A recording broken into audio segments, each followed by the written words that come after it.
Hello students, आज इस video में हम class 9 book NCERT chapter 2 polynomials exercise 2.3 को सॉल्व करेंगे। बच्चों, अगर आप इस चैनल पे न्यू हो तो चैनल को सब्सक्राइब कर लीजिए।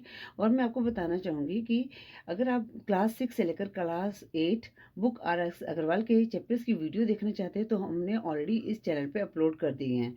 और अब हम एनसीईआरटी बुक के चैप्टर्स की वीडियो अपलोड कर रहे हैं, तो इसलिए आप इस चैनल को सब्सक्राइब कर लें और साथ में बेल आइकन को प्रेस कर दें। अगर हम कोई वीडियो अपलोड करते हैं तो उसकी नोटिफिकेशन आपको मिल सके। बच्चों, क्वेश्चन 5 करेंगे। क्वेश्चन 5 है फैक्टराइज। तो बच्चों यहाँ पर भी हमने फैक्टराइज ही करना है।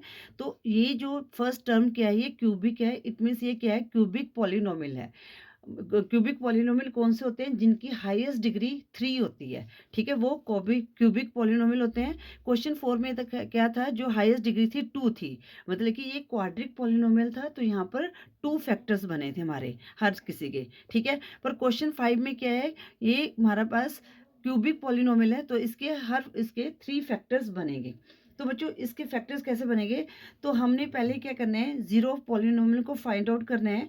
तो हम उससे उस जो हमारा पास फैक्टर आएगा ना, उसको इस फैक्टर से डिवाइड करेंगे। ठीक है, तो पहले हम जीरो ऑफ पॉलिनोमियल ढूंढते हैं। तो वो कैसे करते हैं उसको देखते हैं। तो बच्चों, यहाँ पर सबसे पहले हमारे पास क्या है, 2 है। 2 एक कांस्टेंट टर्म है, तो हम 2 के फैक्टर बनेंगे। 2 के फैक्टर क्या बनेंगे? 1 2 ज़ा 2, मतलब कि 2 1 ज़ा 2 और 1 2 ज़ा 2, मतलब कि इसके 2 फैक्टर बन रहे हैं 2 के। और यहाँ पर हम क्या कर सकते हैं, -1 प्लेस कर सकते हैं, एक्स क्यू की जगह 1 कर सकते हैं, और -2 कर सकते हैं, 2 कर सकते हैं। तो बच्चों, सबसे पहले हम -1 को लेके चलेंगे। अगर हमारे पास वैल्यू पुट करने पर हमारे पास क्या आ जाए, 0 आ जाए, तो वो जो टर्म होगी वो फैक्टर होगा। तो यहाँ पर हम क्या करेंगे, यहाँ पर -1 को कैसे लिखेंगे, x-1। तो यहाँ पर हम लिखते हैं let x-1 is a factor of polynomial. ठीक है, इस जो है x-1 है, ये फैक्टर है। तो बच्चों, पहले हम क्या कर लेंगे, इसको हम 0 के इक्वल बनाएंगे। ठीक है, अब हम x की वैल्यू निकालेंगे तो कितना आ जाएगी, यहाँ पर -1 है तो यहाँ पर कितना आ जाएगा, +1 आ जाएगा। अब ये वाली वैल्यू को हम इस पॉलिनोमियल में पुट करेंगे। तो हमारे पास पॉलिनोमियल क्या है, x³ -2x² -x +2। तो हमारे पास यहाँ पर क्या है, 1 आया है। तो 1 का क्यूब -2, 1 का स्क्वायर माइनस, और यहाँ पर 1 आ जाएगा +2। 1 का क्यूब 1 होता है, -2, और यहाँ पर 1 का स्क्वायर 1 होगा तो -2 आ जाएगा।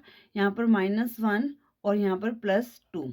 अब बच्चों, ये -1 +1 आपस में कट गया, -2 +2 आपस में कट गया, तो इस कितना आ गया, 0 आ गया। तो ये जो पॉलिनोमियल है, जो ये फैक्टर है, तो ये क्या है कि 0 के इक्वल आ गया। इट मीन्स जो x1 ये हमने लिया था, इसको लेट किया था, is a factor of polynomial.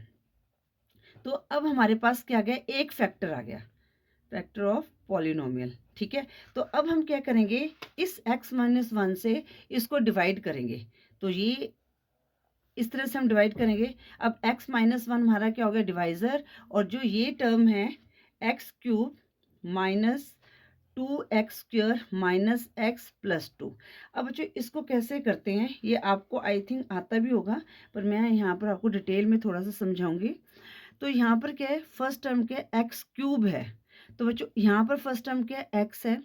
अगर आप x को x² से मल्टीप्लाई करते हैं तो हमारे पास क्या आता है, x³ आता है। तो हम क्या करेंगे, ये x² को यहाँ लिखेंगे और यहाँ पर x³। अब x² को हम पूरी टर्म से मल्टीप्लाई करेंगे। तो यहाँ पर क्या आ जाएगा, माइनस, और यहाँ पर क्या आ जाएगा, 1 को x² से मल्टीप्लाई किया, x² आ गया। तो यहाँ पर प्लस का साइन है तो माइनस हो जाएगा, साइन चेंज हो जाते हैं। ठीक है, ये आपस में कट गया। अब यहाँ पर क्या आ गया, ये जो है +x² बन गया। तो 2 में से 1 माइनस गया तो हमारे पास x² आ गया। ये बड़े वाला डिजिट 2 है, इसके माइनस का साइन है तो यहाँ पर माइनस आएगा। अब हम इस टर्म को उतार लेंगे, -x। अब बच्चों, यहाँ पर माइनस है, यहाँ पर प्लस है, तो यहाँ पर पहले हम क्या करेंगे, यहाँ पर माइनस का साइन लिखेंगे। अब हम यहाँ पर क्या, x है, तो x को हम x से मल्टीप्लाई करेंगे तो कितना आ जाएगा, x² आ जाएगा। तो यहाँ पर क्या आ जाएगा, -x आ जाएगा।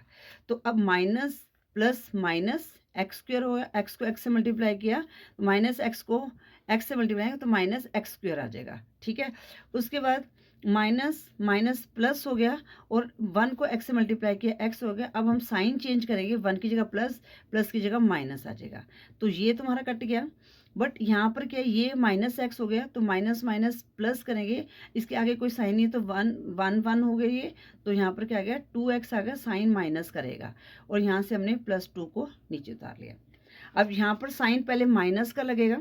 ठीक है, अब हम यहाँ पर किससे मल्टीप्लाई करेंगे, 2 से मल्टीप्लाई करेंगे तो -2, 2 को x से मल्टीप्लाई करें तो -2x आ गया। तो माइनस माइनस यहाँ पर प्लस हो गया और 2 1 ज़ा 2 हो गया। अब साइन चेंज करेंगे प्लस माइनस, तो ये हमारे पास क्या आ गया 0 आ गया।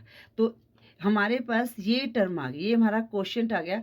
अब ये हमारा क्या बन गया, ये क्वाड्रिक टर्म बन गई। अब क्वाड्रिक टर्म के हम फैक्टर बनाएंगे। ठीक है, तो ये आ गया x square minus x minus 2। अब बच्चों यहाँ पर हमने ऐसे टर्म बनाने हैं जो यहाँ पर 1 है तो इसका मतलब कोई टर्म तो इसका मतलब 1 है, 1 को 2 से मल्टीप्लाई किया 2, तो हमने 2 के फैक्टर बनाने हैं। तो ऐसे फैक्टर बनाने हैं जिसको माइनस करने पर 1 आए और मल्टीप्लाई करने पर 2 आए। तो अगर हम 2 और 1 लेते हैं, ठीक है, अब यहाँ पर क्या माइनस है तो बड़ा बड़ा डिजिट माइनस और +1। ठीक है, तो 2 में से हमने 1 माइनस किया तो हमारे पास -1 आ गया और यहाँ पर हमें -2 चाहिए मल्टीप्लाई करने पे। तो यहाँ पर -2 को हम 1 से मल्टीप्लाई करेंगे तो -2 आ जाएगा। ठीक है, तो हमारे इसके फैक्टर क्या बन गए, तो यहाँ पर हम लिखेंगे एक्स स्क्वायर माइनस, यहाँ पर हम क्या लेंगे 2x लेंगे प्लस 1x माइनस 2। ठीक है, अब यहाँ पर हम जैसे हमने क्वेश्चन 4 में सॉल्व किया था वैसे हम सॉल्व करेंगे। तो यहाँ पर हमारा कॉमन क्या है बच्चों, x है, x कॉमन ले लिया तो यहाँ पर कितना आ गया x, यहाँ पर आ गया x से x करके तो -2, यहाँ पर हम क्या कॉमन लेंगे 1। ठीक है, तो x -2 एज इट इज़ आ गया। तो ये हमारा सेम हो गया, तो हमारे पास क्या है x + 1 और x -2। ठीक है, एक फैक्टर इसको ऑलरेडी हमने ये सॉल्व किया था तो क्या आ गया था x -1। तो हमारे पास इसको हम एक साथ लिख देंगे x + 1, ठीक है, x -2 और यहाँ पर क्या आ जाएगा x -1। ठीक है, तुम्हारे पास क्या आ गया x + 1, ये दोनों हमने लिख दिए हैं और जो हमारे पास x -1 ये हमने ऊपर पहले निकाला था तो इसको हम लिख देंगे x -1। तो ये हमारे फैक्टर बन गए x³ - 2x² - x + 2। ठीक है, जब इसको आप मल्टीप्लाई करोगे तुम्हारे पास वो वाली टर्म आ जाएगी। ठीक है बच्चों, इस तरह से आपने ये पार्ट 1 को सॉल्व करना था। अब बच्चों यहाँ पर जो सेकंड है वो है x³ - 3x² - 9x - 5। ठीक है, अब यहाँ पर जो कांस्टेंट टर्म क्या 5 है तो इसके फैक्टर क्या बनेंगे 1 × 5। ठीक है ना, 1 के टेबल में भी 5 आता है और 5 के टेबल में भी 5 आता है। ठीक है, तो अब हम यहाँ पर क्या कर सकते हैं, तो 1 -1 5 और -5 ले सकते हैं। तो हम क्या करते हैं यहाँ पर हम एज्यूम कर लेते हैं जो x + 1 है ये क्या है, इसका फैक्टर है। ठीक है, तो ये आपको बच्चों जब आप इसकी क्वेश्चन की प्रैक्टिस करोगे ना तो आपको अपने आप ही हिंट लगना है, अपने आप ही इसको मैनुअल कर सकते हो। ठीक है, तो यहाँ पर लिखेंगे let x + 1 is a factor of polynomial. ठीक है, तो अब हम पहले इसको क्या करेंगे 0 के इक्वल कर देंगे, x + 1 = 0। ठीक है, इसका रिमाइंडर थ्योरम निकालने लगाएंगे इसको। तो x = यहाँ पर +1 है तो यहाँ पर क्या आ जाएगा -1। अब हमारा जो पॉलिनोमियल है क्या है वो x³ - 3x² - 9x - 5। ठीक है, अब हम यहाँ पर -1 को यहाँ पुट कर देते हैं तो -1 का क्यूब -3, तो यहाँ पर क्या जाएगा -1 का स्क्वायर -9 -1 -5। अब बच्चों यहाँ पर पावर 3 है। ठीक है, तो मैंने क्या बताया था ओड नंबर्स होते हैं तो हमारे पास क्या है माइनस का साइन आएगा, 1 को मल्टीप्लाई करेंगे तो 1 आएगा तो -3। अब यहाँ पर क्या 1 का स्क्वायर है। ठीक है, तो 1 का स्क्वायर क्या हो जाएगा 1 हो जाएगा यहाँ पर पॉजिटिव, तो -3 मल्टीप्लाई 1 कितना आ जाएगा -3 और -9 मल्टीप्लाई -1 तो माइनस माइनस मल्टीप्लाई में प्लस हो जाता है 9 आ गया और यहाँ पर -5 आ गया। ठीक है, अब बच्चों यहाँ पर माइनस की टर्म को एक साथ कर लो या -1 -3 -5 + 9, इनको ऐड किया 5 3 8 प्लस ये 9 आ गया, तो -9 आ गया प्लस 9 इसको किया तो 0 आ गया। तुम्हारे पास जो ये है जो हमने अज्यूम किया था, तो हम यहाँ पर लिखेंगे x + 1 is a factor of polynomial, factor of px कर देते हैं, ठीक है ना। तो ये एक हमारे पास फैक्टर आ गया। अब हमने क्या करना है, डिवाइड करना है, क्योंकि हमारे पास इसको क्या करें, क्योंकि हमें थ्री फैक्टर्स चाहिए, क्योंकि जो है हमारा ये क्यूबिक पॉलिनोमियल है, तो इसको क्या करेंगे x + 1 से डिवाइड करेंगे। तो यहाँ पर हमने इस तरह से लिया x की क्यूब -3x² -9x -5, हमारा क्या था ये x + 1 है, ठीक है। तो सबसे पहले यहाँ पर हमारे पास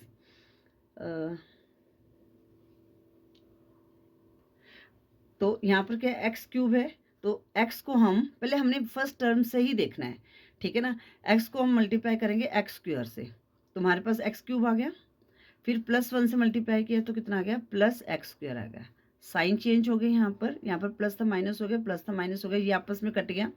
अब यहाँ पर ये -x² बन गया, ये दोनों टर्म माइनस की बन गई, तो ऐड करेंगे तो कितना है -4x² आ गया। इसके आगे कुछ नहीं है, तो इसका मतलब 1 है यहाँ पर, ठीक है। और ऊपर से हम -9x को उतारेंगे। अब यहाँ पर माइनस, तो पहले यहाँ पर माइनस का साइन हो जाएगा। अब यहाँ पर क्या है बच्चों 4 है, तो 4x आएगा यहाँ पर 4x, क्योंकि ये जो फर्स्ट टर्म है ये सेम आनी चाहिए। अब -4x को आप x से मल्टीप्लाई करोगे तो -4x का स्क्वायर आ जाएगा, और यहाँ पर प्लस माइनस माइनस हो गया, और 4x से मल्टीप्लाई किया तो -4x आ गया। साइन चेंज हो गए यहाँ पर, ये आपस में कट गया।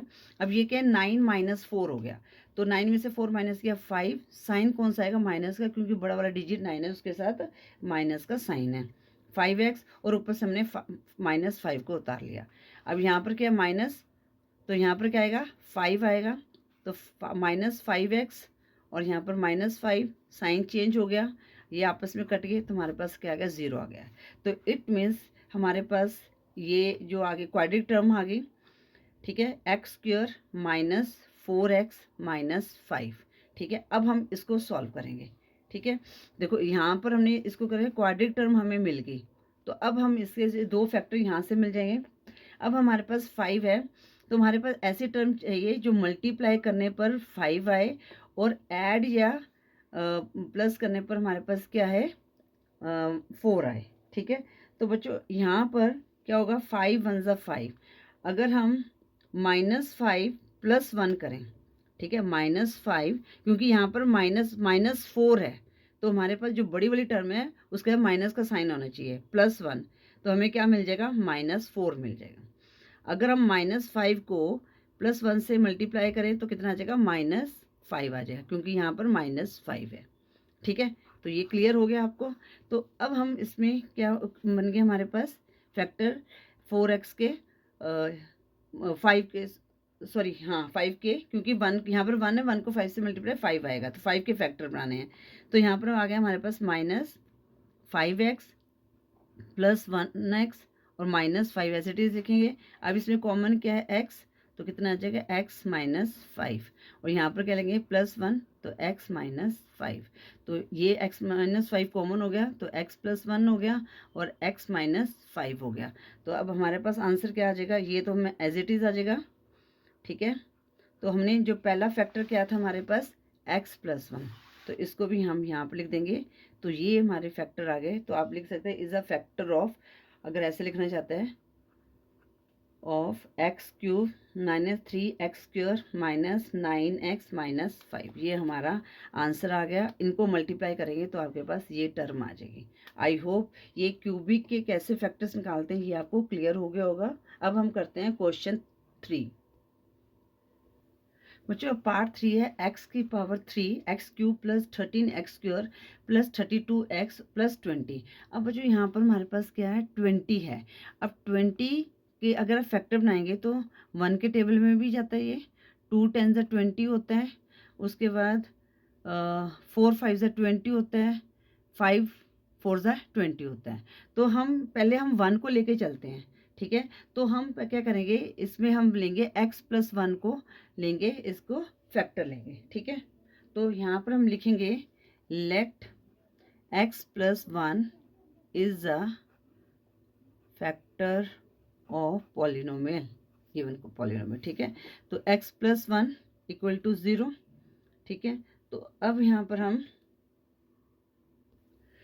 x की वैल्यू निकालेंगे तो यहाँ पर -1 हो गया, ठीक है। अब हम गिवन पॉलिनोमियल में इस वैल्यू को पुट कर देंगे -1 को, ठीक है। तो हमारे पास क्या है, px equal to x³ minus 13x² plus 32x plus 20। तो -1 है यहाँ पर, तो -1 का क्यूब प्लस 13 -1 का स्क्वायर प्लस 32 -1 प्लस 20। -1 का क्यूब -1 आएगा और यहाँ पर मल्टीप्लाई किया तो यहाँ पर 1 आ गया, 13 मल्टीप्लाई 1 13 आ गया, और यहाँ पर प्लस माइनस माइनस 32 आ गया, और यहाँ पर कितना आ गया, प्लस 20 आ गया, ठीक है। अब हम प्लस की टर्म एक साथ ले लेते हैं, ठीक है बच्चों। तो यहाँ पर हमारे पास क्या है, यहाँ पर बच्चों, तो यहाँ पर क्या आएगा, -1 -32, यहाँ पर कितना आ जाएगा, प्लस 13 प्लस 20। अब माइनस माइनस है तो प्लस करेंगे, साइन हमारा माइनस का ही रहेगा, तो 33 आया, और 13 प्लस 20 कितना आ गया, प्लस 33। तो इनको काट के हमारे पास क्या आ गया, 0 आ गया। तो हमारे पास क्या है, x+1 is a factor of x³ plus 13x² plus 32x plus 20, ठीक है। ये हमें मिल गया। अब हम डिवाइड करेंगे, x³ plus 13x² plus 32x plus 20 क्या है, x+1 है। अब पहला डिजिट क्या है, x³ है, तो x² से मल्टीप्लाई करेंगे तो हमारे पास कितना है, x³ प्लस x² आ गया, साइन चेंज किया, ये इसको किया। अब हम ये -x² बन गया, तो कितना है, 13 में से 1 माइनस किया, 12x² प्लस 32x आगे, यहाँ पर आगे नहीं करना ना, क्योंकि यहाँ पर 2 ही टर्म है। तो यहाँ पर हम किससे करेंगे, प्लस 12x से करेंगे, तो 12x², तो यहाँ पर कितना आ जाएगा, प्लस 12x आ गया, माइनस माइनस साइन चेंज हो गए, तो यहाँ पर कितना आ जाएगा, 2 में से 2 माइनस गया 0, 3 में से 1 माइनस गया 2, 20x आ गया, ऊपर से हमने प्लस 20 को ले लिया, तो यहाँ पर प्लस 20 आ गया, तो 20x प्लस 20 माइनस चेंज हुए, तो हमारे पास क्या आ गया, 0 आ गया, ठीक है। तो हमारे पास क्वाड्रिक इक्वेशन हमें मिल गई, तो क्या मिली है, x² प्लस 12x प्लस 20 है। अब बच्चों यहाँ पर हमने फैक्टर बनाने हैं कि मल्टीप्लाई करने पर हमारे पास 20 आए, और यहाँ पर प्लस या माइनस करने पर हमारे पास क्या है, 12 है। पर यहाँ पर दोनों प्लस के, तो प्लस आना चाहिए। तो बच्चों यहाँ पर आप देखोगे 20 के फैक्टर बन गए 10 मल्टीप्लाई 2, अगर 10 को 2 से मल्टीप्लाई किया 20 आया, और 10 में 2 को ऐड किया तो 12 आ जाएगा। तो इसके फैक्टर क्या बन गए, x² plus 10x plus 2x plus 20। अब इन दोनों टर्म को ले लिया हमने, एक एक टर्म ले लिया, तो ये क्या बन गया, यहाँ पर x कॉमन आ गया, तो x प्लस 10 आ गया, और यहाँ पर कितना आएगा, 2 आएगा, तो यहाँ पर x प्लस 10 आ गया। दोनों टर्म सेम है, तो x प्लस 2 और x प्लस 10, ये हमारे एक दो फैक्टर आ गए। तो यहाँ पर लिखेंगे x प्लस 2 x प्लस 10, और जो थर्ड फैक्टर क्या आया था, x प्लस 1, ठीक है। तो ये लिख देंगे हम, इज अ फैक्टर ऑफ, ये क्वेश्चन में जो लिखा है x³ plus 13x² plus 32x plus 20, ठीक है बच्चों। इस तरह से पार्ट 3 को सॉल्व करना था। आई होप आपको ये अच्छी तरह से क्लियर हो गया होगा। अगर फिर भी आपको कोई डाउट लगता है तो आप वीडियो को दोबारा से देखें। अगर फिर भी आपको डाउट लगता है तो मैं आपको वीडियो अलग से बना के आपको दे दूँगी। पर मेरे ख्याल से आपको ये क्वेश्चन अच्छी तरह से समझ आ गया होगा। अब हम करते हैं पार्ट 4। अब बच्चों यहाँ पर क्या है, 1 है, तो बच्चों कई क्वेश्चन को हम अलग तरीके से भी सॉल्व कर सकते हैं, ठीक है। तो इसमें एक तरीका मैं वो वाला यूज़ करूँगी, तो ये वाला तरीका है, ये कुछ ही क्वेश्चंस में हम यूज़ कर सकते हैं। तो जो जब आप इनकी प्रैक्टिस करोगे ना, तो ये आपको अपने आप ही हिंट लगने लग जाएगा कि इसको हमने कैसे करना है, ठीक है। तो मैं एक ये वाला मेथड था जो क्यूब को सॉल्व करने का, एक सेकंड मेथड बता रही हूँ, वो भी आप देख लीजिए, इससे आपको क्लियर हो जाएगा, ठीक है। अब बच्चों यहाँ पर क्या है, 2y³ प्लस वाई स्क्वायर है। तो पहले हम क्या करेंगे, इन दोनों टर्म में से एक कॉमन ले लेंगे और इन दोनों टर्म में से एक कॉमन ले लेंगे। ठीक है, तो यहाँ पर हमारे पास कॉमन क्या है, y है, तो हम वाई स्क्वायर ले लेते हैं। तो मैंने यहाँ पर कॉमन ले लिया वाई स्क्वायर। जब हमने इसको सॉल्व किया तो हमारे पास यहाँ पर क्या आ गया, 2y आ गया। ठीक है, और यहाँ पर कितना है, प्लस वाई स्क्वायर से वाई स्क्वायर करके 1 आ गया। अब यहाँ पर हमारे पास कॉमन क्या होगा, यहाँ पर कॉमन होगा -1 कॉमन होगा। ठीक है, तो यहाँ पर आ गया 2y और यहाँ पर माइनस माइनस प्लस हो गया, 1 आ गया। ठीक है बच्चों, तो हमारे पास क्या आ गया, वाई स्क्वायर -1, एक इक्वेशन ये बन गई और दूसरी बन गई 2y + 1। पर हमें क्या चाहिए, 3 फैक्टर चाहिए। तो हमारे पास क्या, ये वाई स्क्वायर आया है, तो ये क्या इक्वेशन बन गई बच्चों, एक आपने आइडेंटिटी देखी, मतलब सीखी हुई है, a² - b², जिसका फार्मूला कहता है a - b a + b। अब यहाँ पर ये 1 का स्क्वायर हो सकता है, तो ये क्या हो गया, y² - 1 का स्क्वायर। 2y + 1 हम एज इट इज़ लिखेंगे। तो यहाँ पर ये क्या बन गया, a² - b²। तो ये वाली आइडेंटिटी यहाँ पर लगा देंगे, तो यहाँ पर क्या आ जाएगा, y - 1 y + 1 और 2y + 1 एज इट इज़ हम लिख देंगे। तो ये हमारे फैक्टर बन गए। तो हम यहाँ पर आंसर में लिखेंगे y - 1 y + 1 2y + 1 is a factor of 2y³ + y² - 2y - 1। I hope बच्चों ये पार्ट 4 भी आपको अच्छी तरह से समझ आ गया होगा। इसके साथ ही हमने क्वेश्चन पार्ट 5 के सभी क्वेश्चन को सॉल्व कर लिया है। आई होप आपको हर क्वेश्चन अच्छी तरह से समझ आ गया होगा। अगर वीडियो यूजफुल लगे तो प्लीज़ वीडियो को लाइक करें, शेयर करें अपने फ्रेंड्स के साथ। चैनल पे न्यू है तो चैनल को सब्सक्राइब करें। Thank you for watching. Next video में हम एक्सरसाइज 2.4 के क्वेश्चन सॉल्व करेंगे।